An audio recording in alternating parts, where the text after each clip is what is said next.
Today could be today that your career is over. Now what do you do? I said, I better get to work. Rest at the end, not in the middle. And that's something I always live by. I'm not gonna rest, I'm gonna keep on pushing now. There are a lot of answers that I don't have, even questions that I don't have. But I'm just gonna keep going.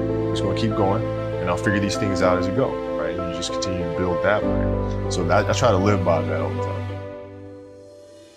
Have a dream, sacrifice for it, and never ever rest in the middle. I came into the NBA, I was like, man, it's hard. One of the things I would do is, everybody would be at the cafeteria work, eating and doing all sorts of stuff. I just go back to the how can I show you that no, I have the image? Well, you do it through training, right? So when I get up in the morning, my daughter goes with me. 4 a.m.? 4 a.m. My 15-year-old goes with me. She goes with me before school. It becomes a daddy-daughter thing. That's cool. Through that process, she understands the value of money. So it's through those behaviors is where I find the motivation. I think the definition of greatness is to inspire the people next to you. I think that's what greatness is or should be. It's not something that lives and dies with one person. It's how can you inspire the person to then in turn inspire another person, and then inspire another person. And that's how you create something out of basketball. It's not sit around and it's all happy and lucky type. The leader, the job is to get the best out of it. Got to deal with it. Face it, learn from it. It's exciting when you win, it's exciting when you lose, because the process should be exactly the same. But the hardest thing is to face that stuff. But what if today is the day that's it? Now what do you do?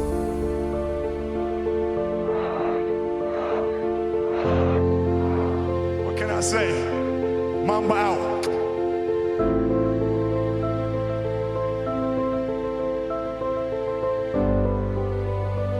Parents were great. Growing up, they instilled in me the importance of imagination, of curiosity, and understanding that, okay, if you want to accomplish something, I'm not just going to sit here and say, yes, you can do whatever you want. Yes, you can, but you have to also put in the work to get there, right? So they taught me that at a really early age, man.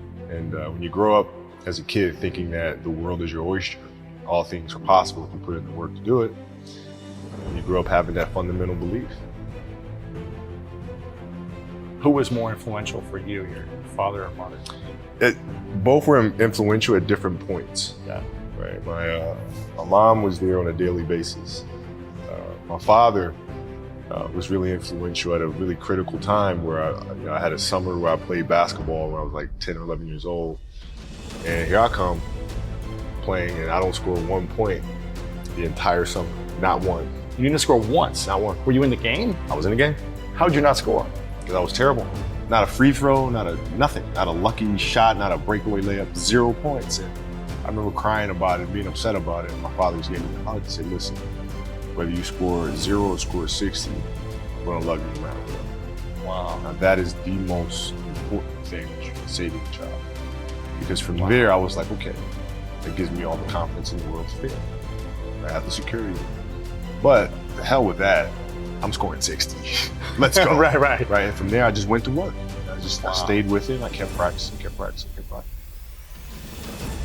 I think that's when the idea of understanding a long-term view became important. Because I wasn't going to catch these kids in a week. I wasn't going to catch them in a year.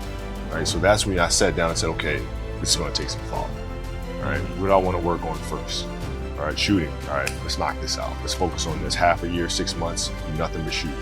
All right, after that, all right, creating your own shot. You focus. So I started creating a menu of things. When I came back the next summer, I was a little bit better. And then 14 came around, back half 13, 14 years old, and then I was just killing everyone.